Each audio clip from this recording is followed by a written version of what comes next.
Episode 5 अब शुरू होता है। हम लोग अब देखते हैं कि जो डीमन की आर्मी है वो अब हमला करने लगी है। वहीं पर इंसानों को डीमंस को हराने में काफी ज्यादा मुश्किल हो रही होती है। डीमंस अब उन्हें हरा कर आगे बढ़ रहे होते हैं, जिसके बाद हम लोग को एक गार्ड को दिखाया जाता है जो कि किंग को आकर रिपोर्ट देता है कि डार्क आर्मी हमारे डिफेंस नेटवर्क को एक एक करके तोड़ रहे हैं और वो पहले तोड़कर हमारे किंगडम में भी आ सकते हैं। ये सुनकर किंग कहते हैं कि हीरो क्या कर रहा है, जिस पर गार्ड बताता है कि हीरो तो डर गया और उसने अपने आप को लॉक कर लिया है। ये सुनकर किंग कहते हैं कि हीरो को अभी बुलाओ, तो गार्ड कहते हैं ठीक है और वो वहाँ से चला जाता है। वहीं पर सही मंत्री किंग से कहते हैं कि किंगडम में जितने मैचेस है हमें उन्हें इकट्ठा करना चाहिए और प्यूरिफिकेशन कास्ट करनी चाहिए, क्योंकि अगर जो नॉर्दर्न साउदर्न होल्ड है वो फॉल हो गया तो हीरो भी कुछ नहीं कर पाएगा और हम लोग बिल्कुल भी नहीं जीत पाएंगे। तो आपको जल्दी से डिसीजन लेना होगा। ये सुनकर किंग भी अब काफी परेशान हो जाती है, जिसके हम लोग को डीमन लॉर्ड को दिखाया जाता है जो कि दूर से ही तबाही देख रहा होता है। तभी वहाँ पर डीमन किंग के साथ ही आ जाते हैं। डीमन किंग उससे पूछते हैं कि चीजें कैसे चल रही है, जिस पर वो कहते हैं कि वो लोग रेडी है। ये सुनकर डीमन लॉर्ड अबोली में से कहते हैं कि चलो फिर विड्रॉ कर दो, क्योंकि ह्यूमंस काफी जल्द प्यूरिफिकेशन यूज करने वाले हैं। हम अपने फोर्सेस को अभी कुछ भी नहीं होने दे सकते हैं। वो सुनकर रूलिमिनिस कहती है ठीक है, हम लोग वैसे तो अभी एडवांटेज पर थे, लेकिन चलो अभी के लिए विड्रॉ कर देते हैं। जिसके बाद हम लोग किंगडम की मैचेस को देखते हैं, वो प्यूरिफिकेशन कास्ट करने लगते हैं। इन सब में से किंग भी होते हैं जो कि प्यूरिफिकेशन कास्ट कर रहे होते हैं। वो सभी एक साथ मिलकर पूरे किंगडम के ऊपर प्यूरिफिकेशन कर देते हैं, जिससे कि डीमन यहाँ पर ना आ सके। और अगले सीन में हम लोग फ्लियो को देखते हैं जो कि घर वापस आता है। वहीं परिस उसका वेट कर रही होती है और अब वो आकर उसे गले लगा लेती है। तो अब उससे कहती है कि आप पहले डिनर करना चाहोगे या फिर नहाना चाहोगे या फिर मैं आपके बाल काट दूं। तो फ्लियो भी थोड़ा सा शर्मा जाता है और वो उसे कहता है कि मैं डिनर करना चाहूंगा पहले। तो रिस कहती है ठीक है, मैं जल्दी से तुम्हारा खाना बनाने जाती हूँ। ऐसा बोलने के बाद वो चली जाती है। अगले सीन में हम लोग देखते हैं वो सभी आप चाय पी रहे होते हैं। रिस फ्लियो से कहती है कि टाउन में चीजें कैसी है, क्या आपको कोई शॉप मिली है जिसके साथ आप बिजनेस कर सको। जिस पर फ्लियो कहते हैं नहीं अभी तक तो नहीं, हॉकटो के अंदर काफी ज्यादा दुकानें हैं, मैं अभी उन सभी को चेक कर रहा हूँ, क्योंकि मैं ये जानना चाहता हूँ कि जो आर्मर है वो नॉर्मली कितने में सेल होते हैं। तभी ब्लॉसम कहती है कि जो फार्म में मैं वेजिटेबल्स उगाती हूँ मैं उन्हें टाउन में बेचने की सोच रही हूँ और थोड़े पैसे कमाने की सोच रही हूँ, क्योंकि मैं यहाँ पर फ्री में थोड़ी रह सकती हूँ। तभी बायलरी भी फ्लियो से कहती है कि मैं हॉर्सेस को रेस करने की सोच रही हूँ, उनको मैं रेंट पर दूंगी कार्ड्स को पुल करने के लिए, जिससे कि तुम्हें पैसे मैं थोड़े से दे पाऊंगी। ये सुनकर फ्लियो उनसे कहते हैं ठीक है, तुम लोग को जैसे करना है तुम लोग कर सकते हो। वह बायलरी से कहता है कि जो घर के पीछे अस्तबल है तुम उसका यूज कर सकती हो। तो बायलरी खुश जाती है और कहती है ठीक है, मैं अपना बेस्ट दूंगी, जिससे कि हम लोग इस घर का बजट को चला पाएंगे। वहीं पर बेलिरोसा और बेलानोता काफी दुखी हो जाते हैं। वो कह रहे होते हैं कि हम लोग के पास तो कोई भी टैलेंट नहीं है, हम लोग कैसे पैसे कमाएंगे। तो रेस उन लोगों से कहती है कि तुम लोग का ख्याल रखना इतना भी मुश्किल नहीं है, तुम लोग का ख्याल रखना लीडर की वाइफ का रोल होता है, यानी कि मेरा। तभी फ्लियो सभी से कहते हैं कि हम लोग घर के काम को अलग अलग डिवाइड कर लेंगे और बेलिरोसा और बेलोना तुम लोग अपनी ट्रेनिंग पर फोकस करो, तुम लोग को घर की चिंता करने की जरूरत नहीं है। ये सुनकर फ्लियो का शुक्र करते हैं और कहते हैं कि तुम काफी काइंड हो। और इसी में लोग मंत्री को देखते हैं जो कि प्रिंसेस को बताते हैं कि जो डार्क आर्मी है प्यूरिफिकेशन की वजह से वो वापस चले गए हैं। अभी हम लोग के पास 3 महीने हैं, 3 महीने के बाद मैजिक खत्म हो जाएगा। इन 3 महीनों में जो डार्क आर्मी की मेन फोर्सेज है वो प्यूरिफाइड लैंड में नहीं जा पाएगी, तो 3 महीने के लिए ये जगह थोड़ी सी सेफ रहेगी। तो प्रिंसेस कहती है हाँ, लेकिन जो हमारे काफी सारे मैचेस है उनकी काफी बुरी हालत हो चुकी है। ऐसा इसलिए हुआ है क्योंकि उन लोगों ने प्यूरिफिकेशन मैजिक यूज करने में काफी ज्यादा मैजिक लगा दिया है और इन लोगों को ठीक होने में 2 से 3 महीने लग जाएंगे। मेरे फादर यानी किंग की भी हालत काफी ज्यादा खराब हो गई है, वो भी तो किंगडम के मेज ही है। प्रिंसेस अब कहती है कि क्योंकि मेरे फादर की तबीयत खराब है तो उनकी जगह मैं लूंगी और ड्यूटीज मैं संभालूंगी, जिस पर सभी लोग कहते हैं ठीक है। प्रिंसेस अब कहती है कि मेरा सबसे पहला ऑर्डर है कि जो हीरो है उसे किंगडम का हीरो होने के तौर पर हटा दिया जाए, वो अब से हमारा हीरो नहीं है। ये सुनकर सभी लोग शौक हो जाते हैं। प्रिंसेस अब कहती है कि ऐसा करना सही है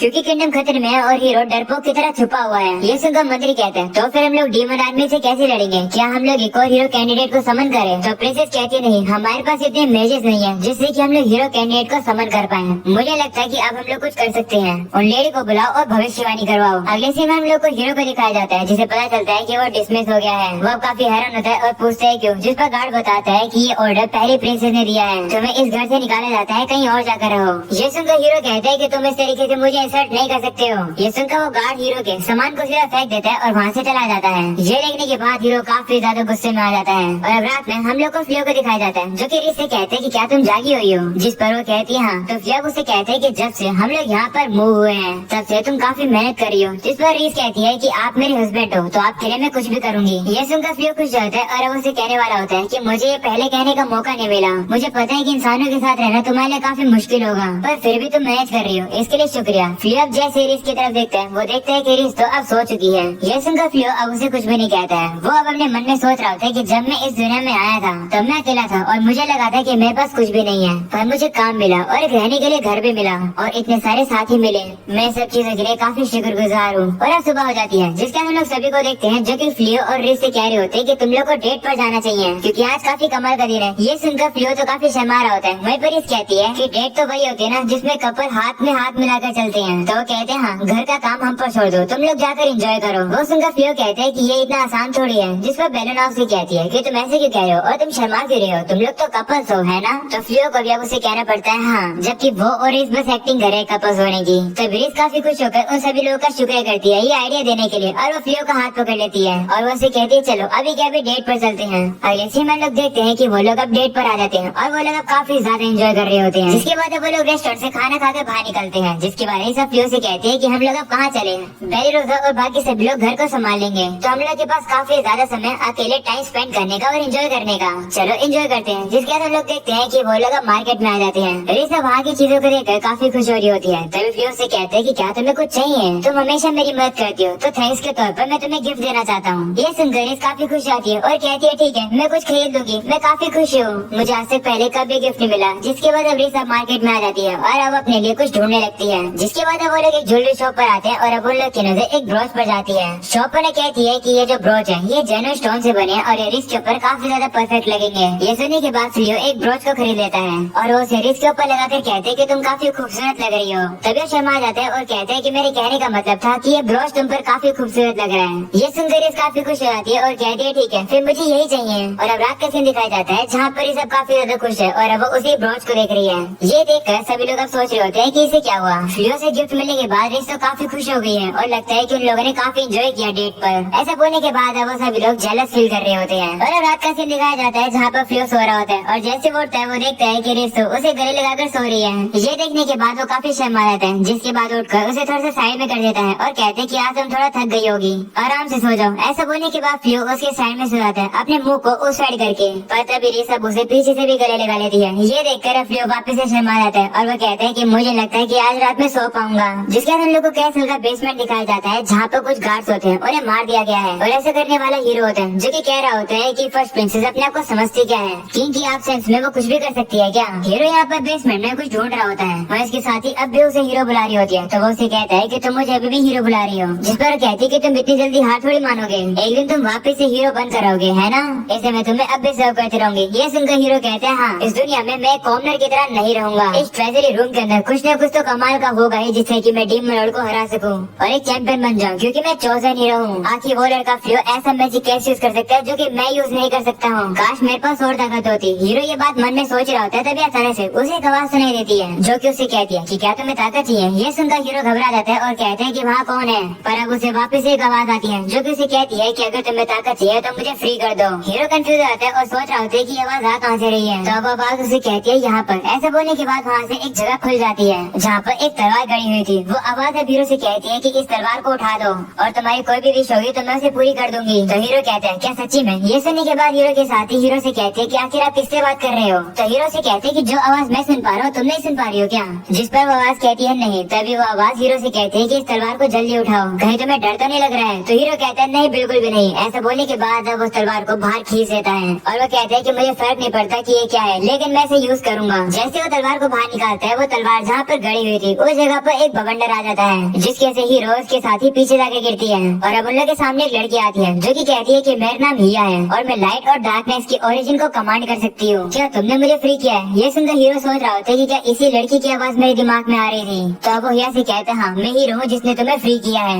ये सुनकर हिया कहती है कि अगर ऐसी बात है तो मैं तुम्हारी 3 विशेष को पूरी करूंगी। तो हीरो कहते हैं कि क्या मैं कुछ भी मांग सकता हूँ। ये सुनकर हिया उसे गले लगा देती है और वो उसे कहती है हाँ जो भी तुम्हें मांगना है तुम मांगो। ये सुनने के बाद हीरो के इवल डिजायर सामने आ जाते हैं और वो हिया को अपनी पहली विश बताता है। लेकिन तभी सीन शिफ्ट हो जाता है जहाँ पर प्रिंसेस मिस्ट्रेस आशुरा का शुक्रिया करते हैं यहाँ पर आने के लिए। आशुरा प्रिंसेस से कहती है कि तुम्हारा किंगडम सबसे पावरफुल है पर फिर भी तुम भविष्यवाणी पर भरोसा करिए, इसका मतलब सिचुएशन काफी खराब होगी। तो प्रिंसेस कहती है हाँ इस समय पर से प्यूरिफिकेशन स्पेल है किंगडम को बचा कर रखा हुआ है, इससे पहले कि उसका इफेक्ट खत्म हो हम लोग को अगला स्टेप लेना होगा। वो सुनकर आशुरा कहती है ओ इसका मतलब तुम अगला स्टेप जानना चाहती हो कि तुम्हें क्या लेना चाहिए। तो प्रिंसेस कहती है हाँ चाहे वो स्टेप कैसा भी हो मैं कुछ भी करूंगी इस किंगडम को बचाने के लिए। अगर आप भविष्यवाणी देख सकती हो तो जल्दी देख कर बताओ। तो वो बोल रही होती है, तभी अचानक से प्रिंसेस के गले में एक कॉलर आ जाता है। और सिर्फ प्रिंसेस के गले पर नहीं बल्कि वहाँ पर जितने भी लोग खड़े होते हैं उनके गले पर अब एक कॉलर आ जाता है। और वो कॉलर आशुरा के गले पर भी आ जाता है। सभी लोग उस कॉलर को उतारने की कोशिश कर रहे होते हैं पर वो कॉलर उतार ही नहीं रहा होता है। ये देखकर प्रिंसेस समझ जाती है कि कोई ट्रेजरी रूम के अंदर घुस गया है। और वो गार्ड से कहते हैं कि जल्दी से वहाँ पर जाओ और देखो कि कौन है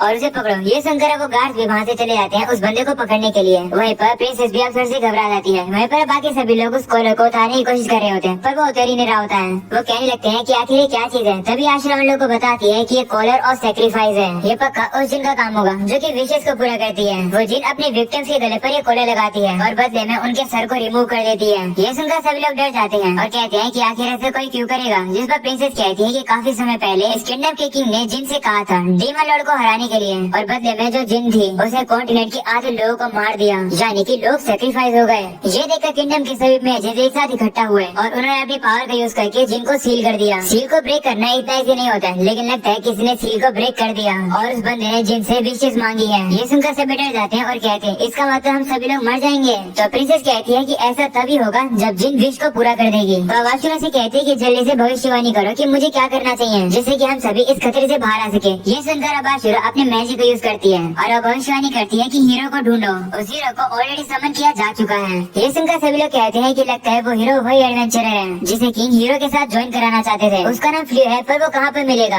तो आशुरा उन लोग को बताती है कि वो तुमको वेस्ट में मिलेगा। ये सुनकर ये बकरी कहता है कि चलो फिर अपने सोल्जर्स को भेजते हैं वेस्ट में जितने भी टाउन्स और विलेज हैं उन्हें खोजने के लिए। तो प्रिंसेस कहते नहीं, उस सोल्जर्स को इस जगह को प्रोटेक्ट करने दो, फ्लियो को मैं जाकर ढूंढूंगी। अब इसी में फ्लियो एक दुकानदार के पास आता है। वो दुकानदार फ्लियो से कहते हैं कि तुमने मुझे सरप्राइज कर दिया, ये शील्ड तो सही में ड्रैगन्स के स्केल से बनी है। तो फ्लियो कहते हैं कि आप देख कर बता सकते हो, आप तो काफी कमाल के हो। तब वो दुकानदार कहते हैं कि थोड़े समय पहले मैंने कुछ रूमर सुने थे कि काफी ज्यादा ड्रैगन के मीट को एक टाउन के बुचर के पास लेकर आया गया था। क्या वो भी तुम्हारा काम था? जिस पर फ्लियो कहते हैं कि मेरे पास एक बस मौका था, मैंने अपने कनेक्शन का यूज किया और वो मुझे मिल गए। ये शील्ड भी फर्स्ट एड आइटम है जो कि मुझे टॉप सीक्रेट सोर्स से मिली है। तो दुकानदार कहते हैं ठीक है, मैं तुमसे जितनी पैसे मांगोगे मैं तुम्हें दे दूंगा, बदले में अगर तुम अपने टॉप सीक्रेट सोर्स से मेरे लिए और अच्छे आइटम्स लेकर आ सकते हो। तो फ्लियो कहते हैं ठीक है, मुझे अब जितना भी सामान मिलेगा मैं उन्हें तुम्हारे पास लेकर आऊंगा। और क्या तुम्हें कोई अच्छा डीलर पता है जो कि मैजिक बीस्ट के सामान को खरीद सके, जैसे स्किन वगैरह? मैं थोड़े समय पहले इस एरिया के अंदर आया हूँ तो मैं एक अच्छे होलसेलर को ढूंढ रहा हूँ जिससे मैं सामान बेच सकूँ। मैं तुम पर विश्वास कर रहा हूँ, तो अगर तुम्हारी मदद मिल जाएगी तो काफी अच्छा हो जाएगा। तो दुकानदार कहते हैं ठीक है, सारे सामान को मैं लेना चाहता था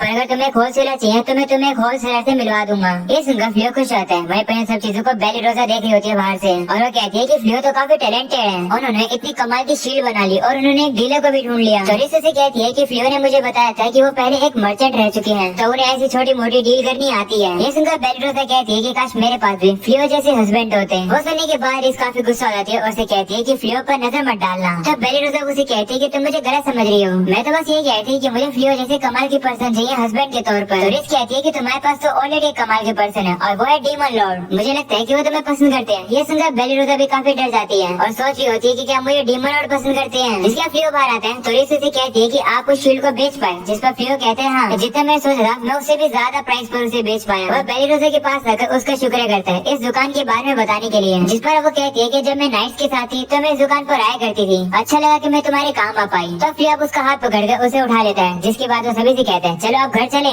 जिस पर वो कहते हैं हाँ। वो लगा वापस जा रहे होते हैं। मैं पहले सब फ्लियो से कहती है कि जब आप उस दुकानदार से नेगोशिएशन कर रहे थे तब लग रहा था आपको काफी मजा आ रहा था। तो फ्लियो कहते हैं हाँ, मैं पहले एक मर्चेंट जो रह चुका हूँ, मुझे लगता है कि मैं ऐसे कामों के लिए परफेक्ट हूँ। तो वे उसे कहती है कि आप इतनी कमाल की चीजें अकम्प्लिश कर रहे हो बट मुझे काफी दुख हो रहा है क्योंकि हम लोग को एक साथ टाइम स्पेंड करने का काफी कम मौका मिलेगा। वो अब उसके हाथ को पकड़ लेती है और कहती है कि मैं आपके साथ हंटिंग पर जाना चाहूंगी और मैं और ज्यादा आपके साथ टाउन में आना चाहूंगी जैसे हम लोग आज आए हैं, क्या आप मुझे ऐसा करने दोगे? तो फ्लियो कहते हैं हाँ। ये सुनकर इस खुश होती है और वो उसे कहती है कि ये एक प्रॉमिस है। तभी फ्लियो के सामने एक डेंजर वार्निंग आती है जो कि उससे कहती है कि तुम्हारे पास एक जिन आ रही है। हम लोग अब देखते हैं कि उनके पीछे वही जिन आ जाती है जिसे देखकर इस कहती है कि ये कौन है। तो जिन कहती है कि मेरा नाम हिया है और मैं एक जिन हूँ और ये जो लड़का है ये फ्लियो है ना? तो फ्लियो कहते हैं हाँ, क्या तुम्हें मुझसे कोई काम है? तो अब हम लोग को पास्ट का सीन दिखाया जाता है जहाँ पर हम लोग हीरो को देखते हैं।